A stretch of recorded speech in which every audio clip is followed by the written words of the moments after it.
Madaling araw ng December 31, 2024, dumating ang isang grupo sa harapan ng mga nakaparadang sasakyan sa Barangay 11, San Juan City, sakay ng isang motor.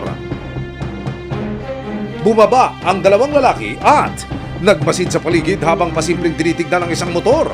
Lumilibot sila sa mga area, sa mga subdivision na kung saan naghahanap sila ng mga potential targets.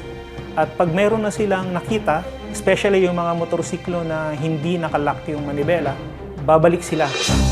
Nang makumpirmang hindi nakalak ang manibela, may sinuksok ang isang lalaki sa susian ng motor. Nang mabuhay ang makina, sumakay na sila ng kanyang kasama at humarurot na palayo ng kalsada.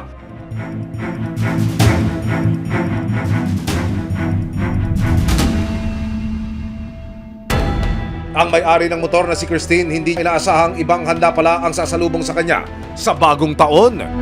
6 a.m. po, lagi po kasi yan, araw-araw po talaga namamalengke yung mama ko. 7 a.m. po, kinatok niya po ako, sabi niya nawawala daw po yung motor namin. Kala ko nagbibiro lang po siya Pumunta si Christine sa barangay para magpa-blatter sa pag-asang mahanap pa ang kanilang sasakyan. Paggising ko pa lang, parang hindi pa siya nagsisink in na baka may nang trip lang or baka na-tow, ganon. Nung dumiretso po ako ng barangay namin, sa mga tanod po, nagpa-review po kami ng CCTV nung huling oras na nakita ko po siya. Sa CCTV video, makikitang sinakyan ng isang lalaki ang motor ng umilaw ang headlight.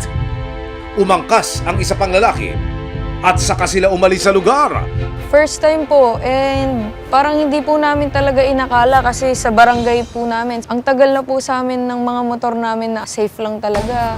Umaga ng December 31, 2024, inilapit na rin ni Christine ang reklamo sa San Juan City Police pero hindi raw malinaw kung saan dinala ang kanyang motor.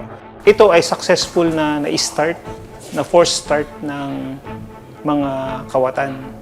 So ginamitan nila to ng pick lock.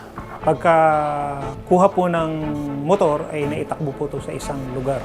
Unfortunately, na-dispose na po ang motor. Nabenta na po sa isang unknown na buyer. Bukod sa nawawalang motorsiklo, hindi pa rin natutukoy ng mga otoridad ang dalawang kawatan ng motor ni Christine.